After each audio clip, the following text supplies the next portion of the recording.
اروح يا اخوانا يا اخي جروا معاكم الفرشاتين طلع دقيقة صلح دقيقة دباب اروح يا اخي زمن دقيقة. غربا شرقا للعيال فللا فرش القروش والصواني مرقت البلة جباي سرقن جايد طمع وفيض صحن يا البلة بليلة سجمت يا البلة الفول والسلطة وهنا دقينا ببليلة كل يوم يا اخينا حالاتك انت هسي كان في ضيف جاينا ما خيل الله في البقينا ما خاتينا الحياة صعبة والبيوع كعبة والعمول اصله ما بتجيه تعبة الديون زايدة باقية في الرقبة والمدام حالفة ما تبيع ذهبة يا الكاشف اي ريق ناشف وكمان يا البلة ايوه يلا اليوم ولا انتوا داري وانا صار اطلع في الفرشات دي منه مانع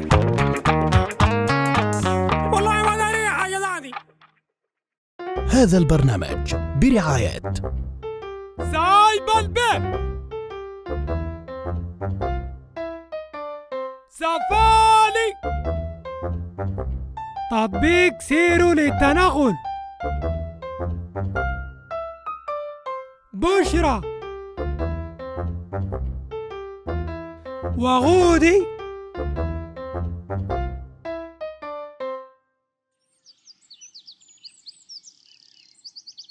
تعرف يا البلة لازم نعمل مجلس عموم وعمدة للحلة والبلش ونعمل قوانين تحكم البلش ونبقى زينا وزي الفيفا ونشوف لنا تقنية فال لناس الحلة اللي بيسللوا بفلقات القوانين دي. يا زول ليفا شنو صابون شنو وحمام شنو وبعدين الفار ده اللي بيجيبوا البرش شنو. والله الحلة الكداس اللي فيها أكتر من أكياس المكرونة في دكان عباس. وخلي بالك يا البلة طالما أنا اتلشحت عمدة وفزت بالتزكية بكون عندي حق الفيتو في تعديلات القوانين. اسمع يا الكاشف لو دار تجيب دقيق ما تجيب الفينو يا فتريتا ولا ود احمد والله العصيدة حقته كان نشفت تبني بيها اوضتين خلف خلاف زي العجب. وتاني حاجة بتترشح وبتفوز براك. هعطبل نفسي ما سمعتك يا البلة. نحن لازم نبقى قوة ضالبة في الحلة وانا بصفتي العمدة لازم يكون عنده عكاز دبل بط. والله انا عندي عكاز مضبب فرقه من الدبابة الدروكسون والفتحة زي حفرة السافتي تانك الفوق ديك. إكلاما لك يا البلة أنا بعدين بعد نعمل اللجنة الخماسية المنبثقة بديك ملف حقوق الإنسان تكون المغلل حقها خالي مرتب لحد ما تنزل الميزانية. الله يفتح عليك أهم شيء تطلع لي حقي برا كإنسان وبعد ذاك نتحاسب أخوان بعد الشغل يتم. وهي الميزانية المطلعة معاك شنو ما تخليها تنزل معانا في بطن الأوضة دي. شنو يا ناس ما تدخلونا معاكم في الشغل ده؟ الايام دي الجزاره واقفه والناس خلوا اكل اللحمه والكمونيه بقت تبور لحد اخر اليوم. انت يا حسن نمسكك المغلل العام يعني الكلام اللي بقوله لك تهوزز لازق مثل كلب العربيه وما تغالطني كتير في الاجتماعات وتكسر كلامي بفلالك السنين ده. يا زول هوي يعني انا اقرقر وحسن يقرقر معاي ولا كيف؟ ده قانون ولا حلة محشي؟ بعدين انا كملت تعليمي الحد الاوليه وحسن ده فضل سنه اولى زي ما قعد.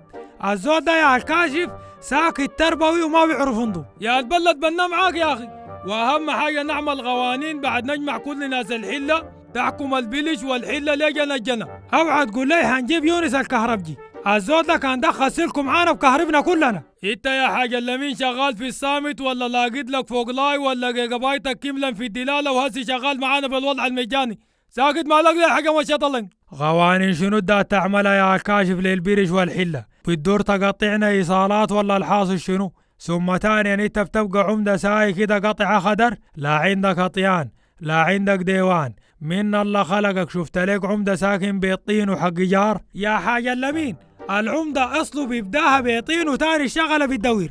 قروش الايصالات من هسي بستلمها انا بصفتي مقرر حقوق الاسنان لانه القاعدين في البرش كلهم عدمانين السن شغالين يبلعوا ساكت.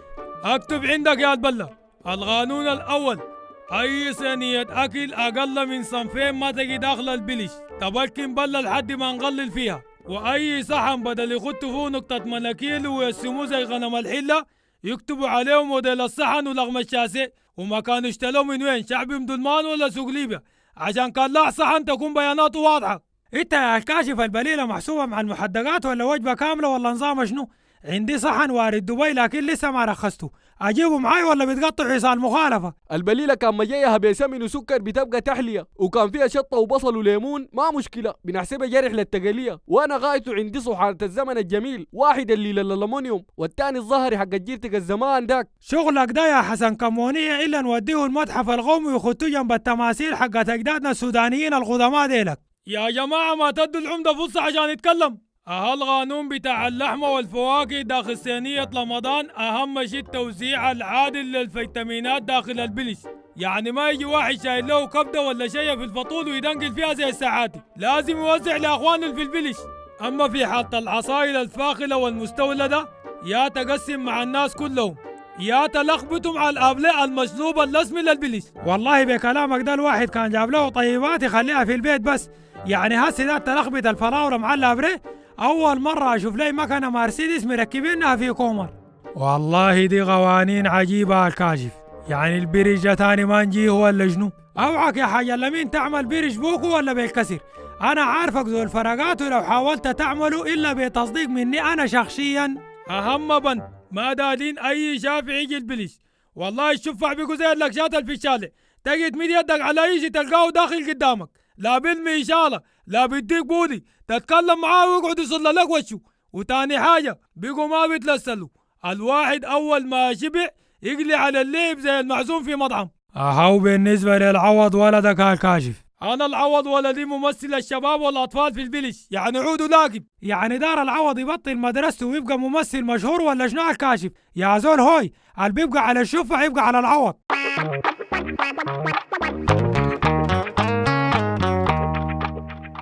لم اصحابك وحمل لعبة ليدو البلش، استمتع باصوات الشخصيات بما فيهم انا. منتظر شنو انت؟ ادخل جوجل بلاي وحمل اللعبة مجانا. العب ليدو البرش واجلد الكيش.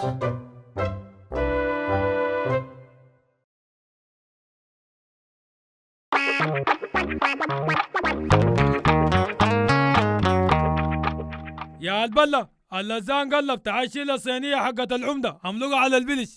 يا كاشف عندك صحنين وجلابية واحد، انت صدقت روحك عمدة ولا شنو؟ انت نسيت القوانين ولا شنو؟ وحالتك انت المغلل حق حقوق الانسان؟ انت مش الرئيس حق قوانين الليفة؟ خلاص اعمل للعوض ولدك ديسكاون ولا تصريح سفر خليه يشيل معاك. لا دقيقة يعني انا ما افطر معاكم ولا شنو؟ بالقانون الجديد بقي زي الركشة، ما تقطع الكبر الا يجوا رافعينك في سحاب. انا بعترض على القانون لكن ما تشفق يا العوض، بخليك نائب العمده حق الحله بعد صلاه العيد كان الله احيانا. الكلام ده كيف انه الكاشف؟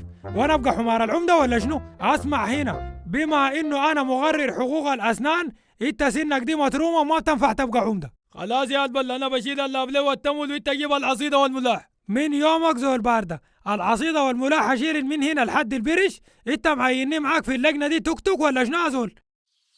يا ناس وين صوانيكم حقت الفطور؟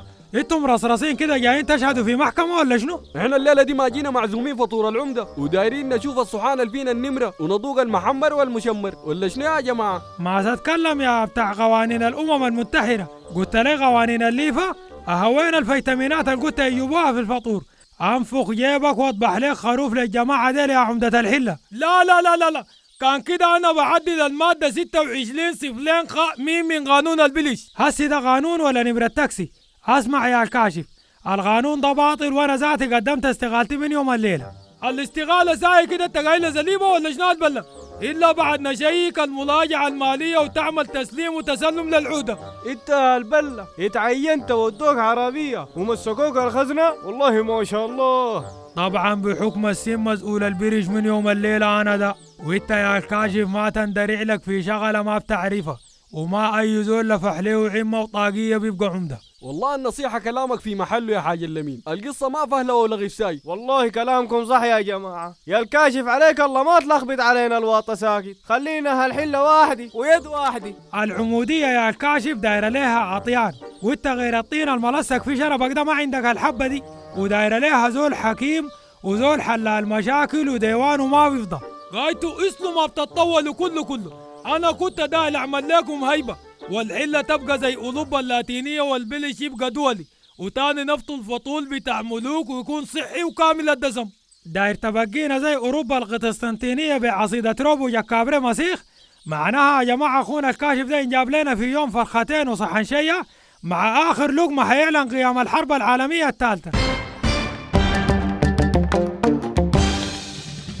كانت الحلقة برعاية سايب البيت، سفالي، تطبيق سيروا للتنغل، بشرى، وغودي